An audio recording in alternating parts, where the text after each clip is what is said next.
At first, the hunger lasted for days, then days turned into weeks, then months, then years. How could you survive at a time when food became scarcer with each passing day? Adding to this misery, imagine if a regular supply of food was 7 years away from when you first felt relentless hunger.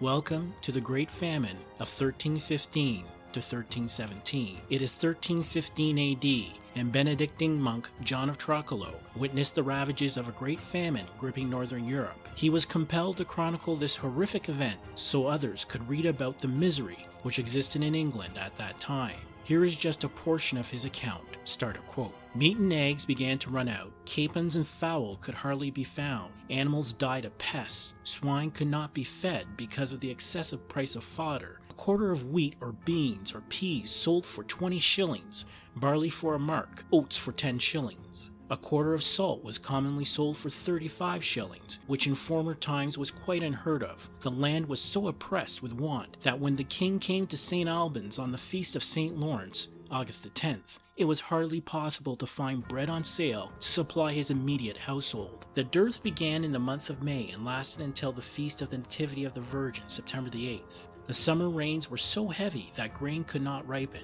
It could hardly be gathered and used to bake bread down to the said feast day unless it was first put in vessels to dry. Around the end of autumn, the dearth was mitigated in part, but towards Christmas it became as bad as before. Bread did not have its usual nourishing power and strength because the grain was not nourished by the warmth of summer sunshine. Hence those who ate it, even in large quantities, were hungry again after a little while. There can be no doubt that the poor wasted away when even the rich were constantly hungry. End quote. Survival on a daily basis was tough during the medieval ages, though this famine made life too unbearable for many, taking millions of lives from across northern Europe. Of all the crises which fell upon this continent during the 14th century, the Great Famine of 1315 to 1317 is one of the least remembered in modern times. Nevertheless, it is an event which still makes historians shudder in disbelief when they read the desperate fate of millions. For the inhabitants of northern Europe, this great famine felt like civilization itself would never be the same again. Hello everyone, my name is Craig, host of Medieval to Modern. Here we will present often overlooked information from civilization's medieval ages in an interesting yet compact manner. After presenting the important information behind each medieval topic, I will offer my opinions on how they influence modern society. Thank you for joining us, and please be sure to subscribe so you don't miss another informative episode.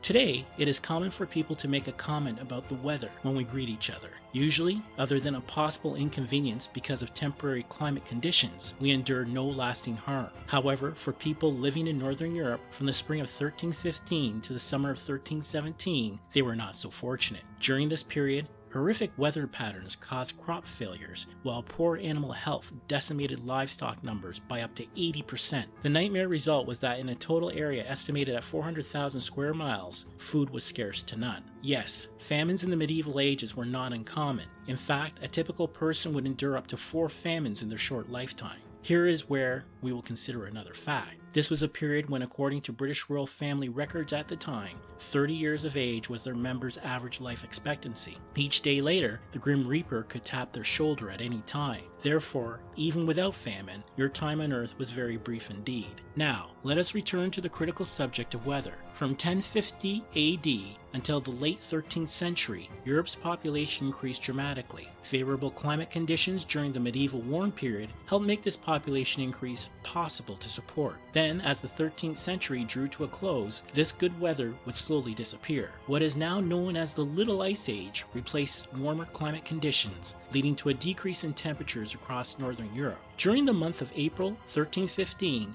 this Little Ice Age had brought unusually cool, wet weather for the growing season, followed later in the year by a harsh, bitter winter. As any farmer can tell you, persistent, soggy weather during the growing season can lead to crop failures come harvest time, though weeks of constant downpour will rot grain and carry seeds away from the soil. These seeds could not properly ripen under such miserable conditions. As a result, crop yields were cut in 1315 by up to 1/2 compared to the previous levels reported from the 13th century. Prices for wheat, oats, barley, and bread soared due to severe supply shortages. As for the hay feed livestock depended upon, they too suffered from a lack of fodder. As food prices began to rise, even less preserved meat was available due to decreased brine from a lack of suitable evaporation. That is, when there is livestock available that had not already perished due to diseases like cattle plague or harsh weather conditions. Heavy rains washed away dikes, drowned fields, destroyed bridges, and flooded vulnerable coastal land. When food shortages combined with the dramatic population increase from previous decades,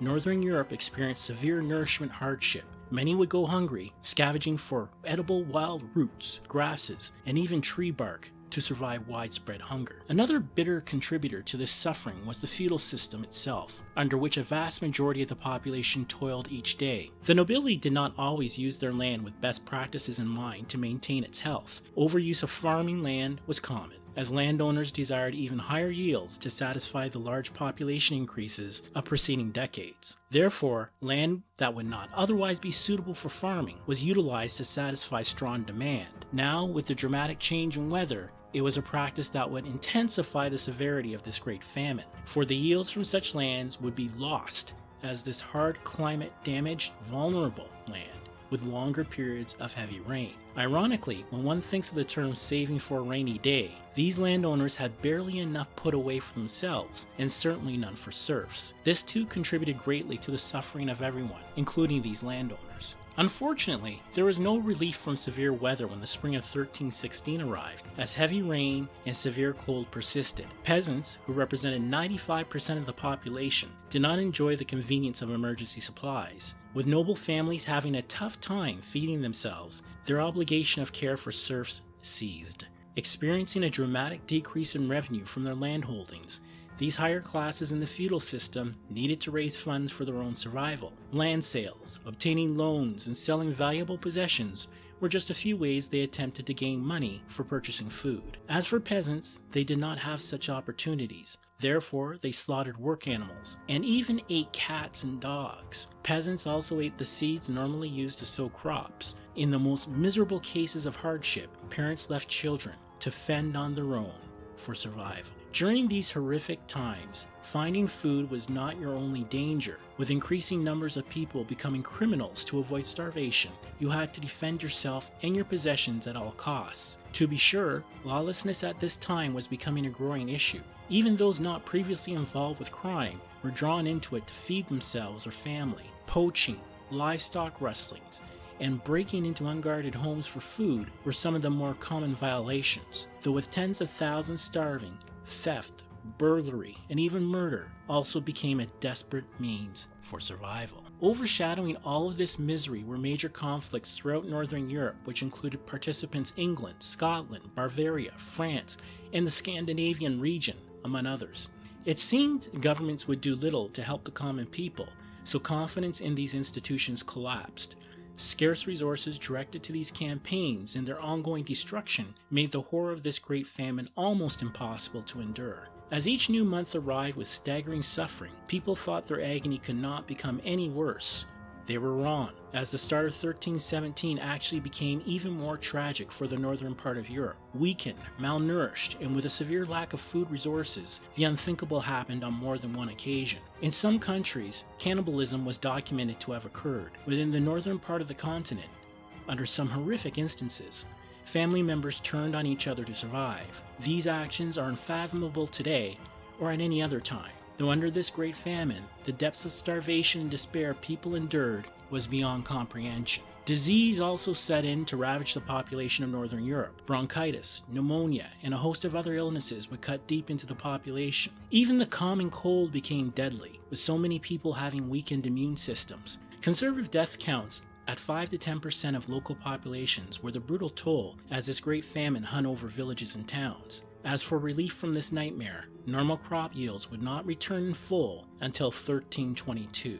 Indeed, this was the worst recorded famine, if measured by the death toll percentage of total population in European history. When the Great Famine ended, the continent was a violent place, with warfare increasing and the end of noble conduct. The Great Famine, which according to some estimates claimed up to 6 million people, displayed the lowest depths to which societies could fall in order to survive. Which brings us to the time at which Medieval to Modern will give its opinions on how the Great Famine of 1315 to 1317 influenced modern society. We believe lessons are ageless as well as knowledge, and this event is no exception to that view. Now, let us move forward from medieval times to modern perspectives. In my view, this is an event from the medieval period which resonates today due to three vital reasons. First of all, the feudal system of agriculture reminds me about today's issue of factory farming. Under the feudal system, nobility controlled vast amounts of agricultural farmland. In modern times, a majority of people living in urban areas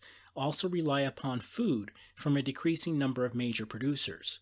Using data from the USDA, the Sentience Institute stated in 2019 that 70.4% of cows, 98.3% of pigs, 99.8% of turkeys, 98.2% of egg-laying hens, and over 99.9% of chickens raised for meat come from factory farms. In addition, virtually all U.S. farmed fish can be described as coming from factory farms.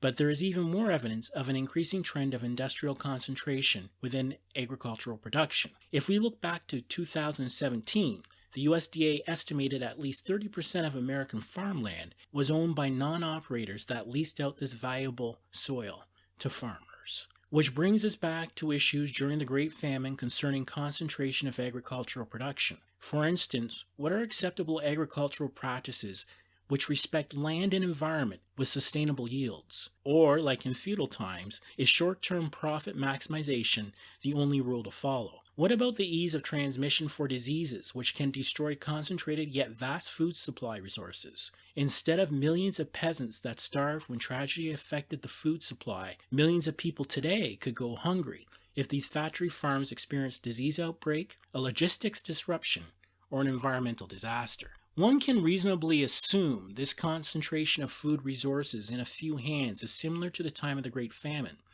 When natural disaster struck with the Little Ice Age, the nobility, which controlled a majority of food production, lost their way in managing large estates. Unfortunately, there were no sufficient food source alternatives to compensate for their mismanagement during the Great Famine. The result was millions of deaths due to horrific starvation. To help reduce these issues of concentrated land holdings for growing and rearing our food sources, there are steps we can take today. Backyard gardens, community gardens, rooftop gardens for apartments all provide alternatives to concentrated food sources in case of supply issues. Establishing small food processing plants with localized food sources can help buffer against any supply constraints from major agricultural conglomerates. This, too, would be a lesson well learned from the Great Famine. Another valuable lesson learned from the Great Famine would be having nature's abundance play a role in food resources. In those desperate days, people with little or no means scavenged natural habitat for edible food sources to survive. Today, we can plant indigenous trees and plants in natural habitat that produce edible fruits and flowers. Like those days of the Great Famine, it could save many from starvation if there were unbearable disruptions from modern concentrated food supply sources. A second way the Great Famine resonates in modern times is that major factor of climate change. Today, it is still one of the most important issues facing modern civilization. With soil erosion, soil degradation, and floods ongoing, areas to grow and access food supply are under increasing harm. Yet centuries later, we remain completely vulnerable, just like those tragic days of the Great Famine. The medieval warm period could have been caused by increased solar activity, decreased volcanic activity, or changes in ocean circulation. The Little Ice Age that followed was not a true ice age, with possible contributing factors the opposite of what caused the medieval warming period. Though it was because of this Little Ice Age in the times of the Great Famine that a major issue developed, which we still see to this day. In the period of this Great Famine, whole towns and villages were abandoned as the residents felt these places would never recover. What was happening can be called climate migration, resulting from land conditions which no longer made sustainable living practical. During the Great Famine, flooding in coastal areas of Holland resulted in landless peasants searching for food or work. Similar migration patterns happened throughout Northern Europe in response to uninhabitable living conditions. Today, we see ocean levels increasing, placing whole towns and even cities at peril of going underwater, or rising temperatures which make food growth too hot for sustaining crops, as in desertification. The issue of climate migration is just as prevalent in modern times as centuries before, with solutions just as complex to arrive at. Food resources are always vulnerable to severe climate conditions, which means alternative methods to grow our food safely must be implemented for what seems an increasingly common issue. According to IDMC's Global Report on Internal Displacement, 38 million people globally were internally displaced in 2021. Weather-related events accounted for 22.3 million of these displacements. Contrary to common belief, disasters triggered by extreme climate conditions are not a short-term problem that can be easily resolved, allowing people to then return home. Rather, climate disruption evolves into persistent hardship as crops fail and people lose their livelihoods, just like in the Great Famine. Today, as environmental conditions worsen in various regions globally, climate migration from flooding coastlines, drought, and extreme heat means we must adapt to these changes. Currently, societies need to implement solutions which deal with both climate migration and securing food resources in vulnerable regions. Otherwise, the disturbances, lawlessness, and disruptions that occurred in the times of the Great Famine could become more frequent. The good news is that there are solutions today which were not available back then to save crops being at the mercy of climate change. Heated greenhouses and indoor farming could play important roles in regions susceptible to adverse climate conditions. Implementing these methods of food production will make them independent of unsuitable weather conditions. Using less water and reducing emissions are also key advantages. Underground farming is another solution to prevent the food crises of 1315 to 1317. The advantage of a controlled weather condition underground means that horrific weather like the Great Famine would not affect crops. In addition, crop production could happen all year round, regardless of above-ground climate. Unlike those tragic years, surface weather conditions could not destroy valuable food sources. The third way we see the Great Famine's influence today is how we provide assistance for catastrophic hunger on a regional and national level. During that time, the nobility was ineffective with providing vital food resources they were obliged to offer. As a result, there were no adequate resources to address severe starvation for millions of dependent peasants. In reality, even governments at that time were largely ineffective with providing assistance or charity in a meaningful way. As generations moved forward, the need to protect common people from a devastating lack of food became of greater concern for government and communities alike. In the medieval ages, a loose network of poor relief, mainly monasteries, religious institutions, and layman organizations, attempted to do this work. They employed methods like poor boxes and communal agriculture. However, this was largely ineffective for dealing with hunger issues, as the Great Famine demonstrated to everyone. Slowly, as more famines followed and severe hunger continued to be experienced in various populations on the continent, desperately needed changes gained acceptance. From increased demand for poor relief reform and its fragmented nature during the early 16th century in Western Europe, changes slowly came into existence. Over ensuing decades, advances were made in both the private and public areas to provide proper resources for food assistance. Today's private food charities, modern soup kitchens, government assistance, and aid programs took decades, even centuries, to evolve. Though the need for change was shown by the failure of existing poor relief, the negligent feudal system, and market failures during the tragic Great Famine of 1315 to 1317. History proves time and again that a starving population could collapse whole regions and imperil societies if not adequately addressed. When compared with the Great Famine, today's food relief programs are sustainable, actionable, and effective. Thank you for supporting us at Medieval to Modern. Please be sure to watch our next episode or one shown at the end of this video. Also, be sure to like, subscribe, comment, and spread the word about this channel so we can create more exciting content. I wish you good tidings as we remember that sharing knowledge has been a noble deed throughout the ages.